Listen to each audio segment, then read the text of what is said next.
हाय, मैं हूँ Amrita. First part में हमने देखा था कि किस तरह मेज से निकलने के बाद इन सारे लोगों को एक जगह पे लेके जाया जाता है। तो कहानी उसी से आगे शुरू होती है। जब ये सब लोग बाहर आते हैं तो उन्हें पता चलता है कि जिस ऑर्गेनाइजेशन ने इन्हें मेज के अंदर डाला था उसका नाम विकेट है और यहाँ पे इन्हें कुछ नकाब पोशा कर हेलीकॉप्टर से कहीं और लेके जाते हैं। फिर हम अतीत की कुछ झलक देखते हैं जहाँ पे थॉमस काफी छोटा था और उसके माँ ने उसे साइंटिस्ट एवा के हवाले कर दिया था क्योंकि पूरी दुनिया में एक खतरनाक वायरस फैला हुआ था। यहाँ पर कुछ और भी बच्चे होते हैं जिनके पेरेंट्स बच्चों को एवा यानी विकेट कंपनी के हवाले कर रहे थे। फिर वे लोग उन्हें ट्रेन करके मेज में डाल देते हैं जहाँ से अब जाकर ये बचकर बाहर आए थे। तभी थॉमस की अचानक आंख खुलती है। दरअसल ये उसका सपना था और ये लोग अभी भी हेलीकॉप्टर में थे। अब हेलीकॉप्टर से इन्हें उतारा जाता है और एक जगह पर लेके जाते हैं और तभी हम देखते हैं कि आसपास काफी सारे इन्फेक्टेड लोग रहते हैं जो इनके ऊपर हमला करने आते हैं, लेकिन इन्हें प्रोटेक्ट करने के लिए आर्मी के लोग होते हैं, इसीलिए इन्फेक्टेड लोग इन पर हमला नहीं कर पाते।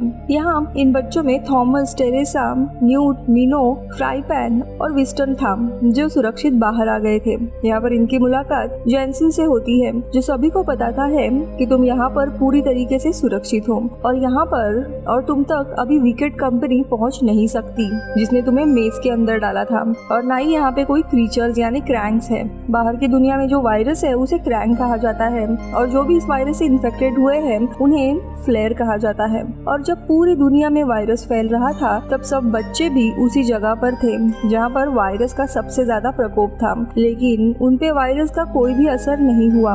इसीलिए साइंटिस्ट सालों से इनकी बॉडी पर और इनके दिमाग पर अलग अलग रिसर्च कर रहे हैं। इनके अंदर एक ऐसा हार्मोन है जिसकी वजह से वायरस का इन पर कोई भी असर नहीं होता, इसीलिए सब बच्चे खास होते हैं और इसी कारण से इन्हें मेज के अंदर डाला गया था ताकि इनके दिमाग को स्टडी कर सके। अब ये सब बच्चे यहाँ पे एक नई जगह पर आ जाते हैं। अब इन बच्चों को विश्वास दिलाया जाता है कि ये सब लोग सुरक्षित हैं। यहाँ पर इनके जैसे और भी बच्चे होते हैं और थॉमस को यहाँ पे पता चलता है कि इस दुनिया में सिर्फ एक ही मेज नहीं बल्कि काफी सारे मेज थे विकेट कंपनी के, और उन मेज में काफी अलग अलग बच्चे थे जिन्हें अब यहाँ पे लाया जा रहा है। लेकिन थॉमस के दिमाग में और भी काफी सारी चीजें चल रही होती है और जब ये सारे बच्चे खाना खा रहे थे तभी वहाँ पर थॉमस वहाँ के एक लड़के को देखता है। इसका नाम एरिस है और उसे बताया जाता है एरिस मेज से निकलने वाला सबसे पहला लड़का है। और तभी यहाँ पे जेंसन आता है। जेंसन इनमें से कुछ बच्चों के नाम लेता है और वो उन सबको अपने साथ लेके जाता है। थॉमस को बताया जाता है कि इसी तरह से हर बार कुछ बच्चों को यहाँ से लेके जाया जाता है। ये लोग यहाँ से किसी बेहतर जगह पे जा रहे हैं, लेकिन थॉमस के दिमाग में अभी भी काफी सारे सवाल होते हैं। और तभी वो देखता है कि टेरेसा को कुछ लोग अपने साथ लेके जा रहे हैं और वो उसे छुड़ाने के लिए जाना चाहता था, लेकिन गार्ड्स उसे रोक लेते हैं और उसे बताया जाता है कि टेरेसा के अभी भी कुछ टेस्ट बाकी है। यहाँ पे एरिस थॉमस के पास आता है और उसे एक जगह पे लेके जाता है और ऊपर से दिखाया जाता है कि ये सब बच्चों को एक स्लीपिंग चेम्बर के अंदर एक खास लैब में लेकर जाते हैं। और रात को जब ये चुपके से उस लैब के अंदर पहुंच जाते हैं तो देखते हैं कि वहाँ पर बहुत से बच्चे होते हैं। ये बच्चे वही थे जिन्हें सुबह के दौरान इनसे ही चुनकर अलग लेके जाया जाता है। इनके पूरे शरीर को किसी चीज से कनेक्ट कर दिया गया था और उनके शरीर में से एक लिक्विड निकाल रहे होते हैं। तभी यहाँ पर जेंसन आता है और थॉमस और एरिस छुप जाते हैं। जेंसन वीडियो कैम के जरिए यहाँ पर साइंटिस्ट एवा पेज से बात करता है। यहाँ पे थॉमस उन्हें देख हैरान होता है क्योंकि वीडियो के अनुसार एवा ने खुद को गोली मार ली थी, लेकिन अब इन्हें ये पता चल जाता है कि ऐसा कुछ भी नहीं था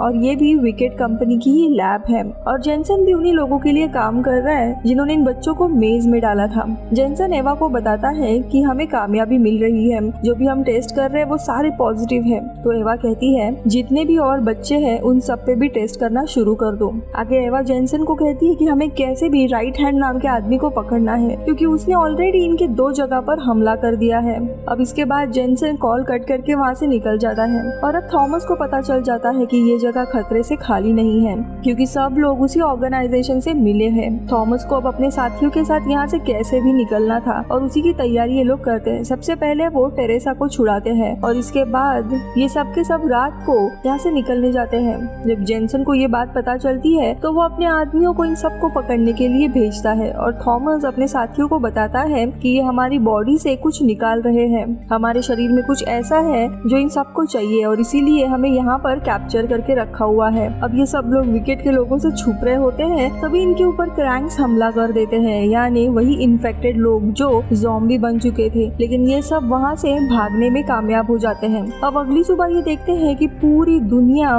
एक खंडर बन चुकी है और चारों तरफ टूटी फूटी इमारतें हैं। इनके साथ एक लड़का होता है विंस्टन नाम का, और विंस्टन को एक ज़ॉम्बी ने यानी क्रैंक ने काट लिया होता है, इसीलिए अब उसके बॉडी में भी इन्फेक्शन फैल रहा था। इसलिए इन सभी को उसे छोड़कर आगे जाना पड़ता है क्योंकि वो कुछ देर के बाद अब ज़ॉम्बी बनने वाला था।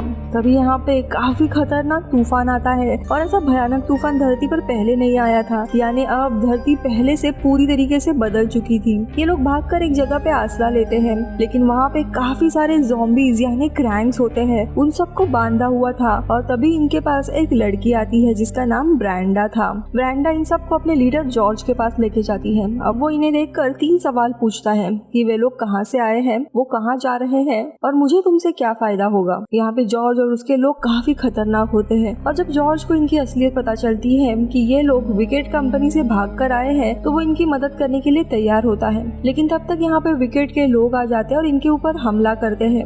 अब ये सबके सब यहाँ से भाग रहे होते हैं, लेकिन थॉमस और ब्रेंडा यहीं पे अटक जाते हैं और अब विकेट के लोग उन्हें पकड़ने ही वाले होते हैं कि तभी यहाँ पर ब्लास्ट होना शुरू हो जाता है। दरअसल जॉर्ज ने यहाँ पे काफी सारे डायनामाइट्स बिछाए थे जो कि अब फट रहे थे, जिसकी वजह से पूरी बिल्डिंग गिर जाती है। लेकिन थॉमस और ब्रेंडा यहाँ से निकलने में कामयाब हो जाते हैं, लेकिन तभी क्रैंक्स इनके ऊपर हमला कर देते हैं और ब्रेंडा एक जगह पे फंस जाती है जो पूरी तरह कांच की थी। वो कांच अभी क्रैक ही होने वाली थी और वो नीचे गिरने वाली थी और तभी क्रैंक भी इनके ऊपर हमला कर देते हैं और वो गिरने वाली होती है कि तभी थॉमस उसका हाथ पकड़ लेता है और कांच को तोड़ देता है, जिसकी वजह से सारे क्रैंक्स नीचे गिर जाते हैं। ब्रेंडा और थॉमस यहाँ से निकल जाते हैं। अब आगे जाकर ब्रेंडा देखती है कि उस क्रैंक ने उसे पैर पर काट लिया है, यानी कि अब वो भी इन्फेक्टेड है। अब ये लोग आगे जाने पर इन्हें उनके जैसे कुछ नॉर्मल लोग भी मिलते हैं जो इन्फेक्टेड नहीं थे। वहीं पे ये लोग रुकने का फैसला करते हैं और वे लोग अपने बाकी साथियों से भी मिलते हैं। अब रात को थॉमस को एक सपना आता है जहाँ पे वो अपनी पुरानी याद को देखता है। दरअसल वो टेरेसा को बता रहा होता है कि विकेट कंपनी का सारा प्लान उसे पता चल गया है,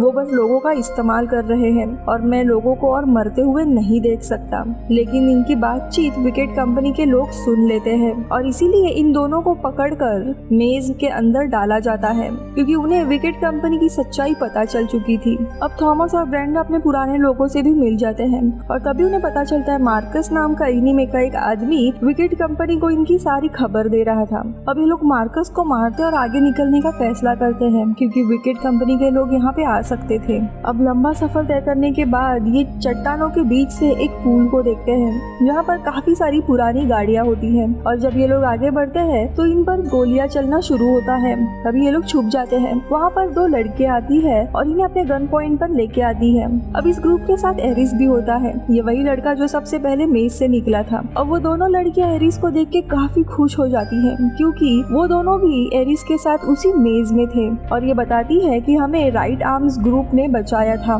थॉमस ने पूछा कि क्या तुम राइट आर्म ग्रुप को जानती हो? वो हाँ कहती है और इन सबको राइट आर्म ग्रुप के पास लेके जाती है। राइट आर्म के ग्रुप का जो लीडर होता है उसका नाम विंस था। विंस कहता है कि हमारे काफी सारे लोग मारे गए हैं। तभी ब्रेंडा जिसे क्रैंक ने काट लिया था वो बेहोश हो जाती है क्योंकि उसके अंदर इन्फेक्शन फैल गया था और विंस अपनी गन निकालकर उसे मारने जाता है, लेकिन थॉमस उसे रोकते हुए कहता है कि ऐसा मत करो, मैंने इसे वादा किया था कि तुम हमारी मदद कर सकती हो। वो कहता है कि हाँ, मैं इसे मारकर तुम्हारी मदद करूंगा। लेकिन इनके बातचीत के दौरान ही वहाँ पे एक साइंटिस्ट आती है जो कि विकेट के लिए ही काम किया करती थी। इस साइंटिस्ट का नाम मैरी था। वो थॉमस को पहले से जानती थी लेकिन थॉमस को कुछ भी याद नहीं था। वो साइंटिस्ट बताती है तुम विकेट कंपनी के लिए काम करते थे और तुमने मुझसे एक दिन कहा था कि अब मैं अपने दोस्तों को एक एक करके ऐसे मरता हुआ नहीं देख सकता। जिसके बाद तुमने मुझे विकेट कंपनी के काफी सारे ठिकानों का पता बताया था और यहाँ पर जो विंस होता है लीडर, उसे पता चलता है कि थॉमस ही वो इंसान है जो विकेट कंपनी की इन्फॉर्मेशन उन्हें दिया करता था और उसी इन्फॉर्मेशन से ये लोग कंपनी के ऊपर हमला करते थे। लेकिन थॉमस को इसके बारे में कुछ भी याद नहीं था।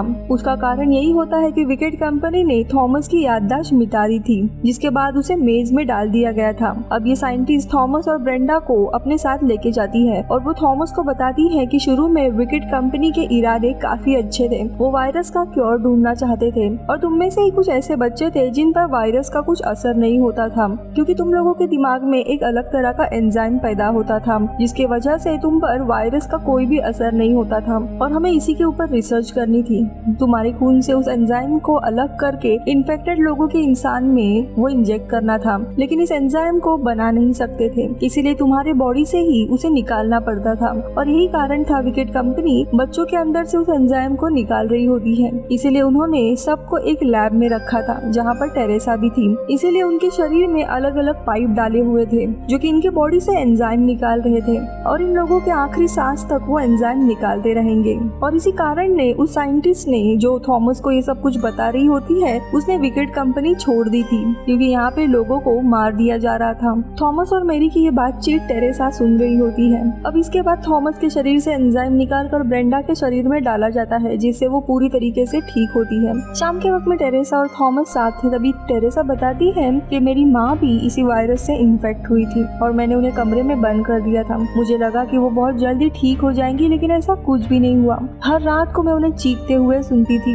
लेकिन एक दिन आवाज बंद हो गई और जब मैं कमरे में गई तो मैंने देखा कि उन्होंने अपनी आंखें निकाल ली थी। ऐसे पता नहीं कितनी कहानियां हैं, कितने लोगों ने ये सब कुछ झेला है और मैं चाहती हूँ कि लोगों के साथ अब ऐसा ना हो। मैं ये उम्मीद करती हूँ कि तुम ये सब कुछ समझ सकते हो। तभी थॉमस कहता है कि क्या समझ सकते हो? तभी वो कहती है कि वहाँ से विकेट कंपनी का हेलीकॉप्टर आ रहा है। दरअसल टेरेसा ने विकेट ऑर्गेनाइजेशन को इनकी सारी लोकेशन बता दी होती है, क्योंकि वो उन लोगों की मदद करना चाहती थी जो लोग इन्फेक्टेड हैं। भले इन बच्चों के बॉडी से एंजाइम निकालते निकालते उनकी जान ही ना चली जाए। और तब तक जेसन और उसके लोग आकर इनके इलाके पर बॉम्ब गिराना शुरू करते हैं। इसके बाद कमांडोज नीचे आकर जितने भी बच्चे होते हैं उन्हें अपने हिरासत में ले लेते हैं। तब तक यहाँ पे एवा पेज भी आती है जो इस पूरे ऑर्गेनाइजेशन की हेड थी और पिछले पार्ट में उसने खुद को गोली मारते हुए दिखाया था। और तभी उसके सामने मेरी भी आ जाती है जो साइंटिस्ट थी। जेसन उसे तुरंत गोली मार देता है और इससे पहले कि यहाँ से बच्चों को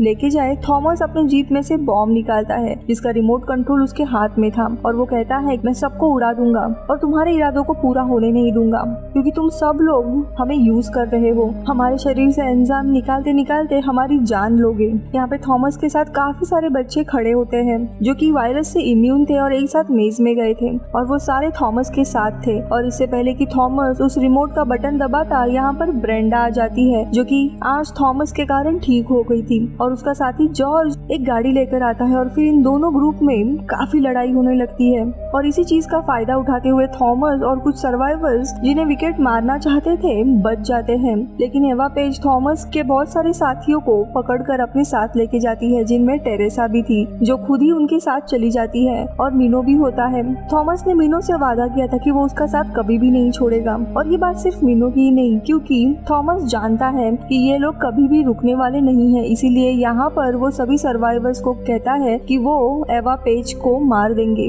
क्योंकि वो जानता है कि ये लोग किसी भी तरह उनका इस्तेमाल करके रहेंगे, क्योंकि विकेट के पास काफी ताकत थी। और यहाँ पर जितने भी लोग बचे होते हैं वो भी उसका साथ देने के लिए तैयार हो जाते हैं और वो पूछते हैं कि तुम्हारा प्लान क्या है। और यहीं पर मूवी खत्म होती है। इसके आगे की कहानी अगले पार्ट में दिखाई जाएगी जिसका नाम है the death cure. Bye bye.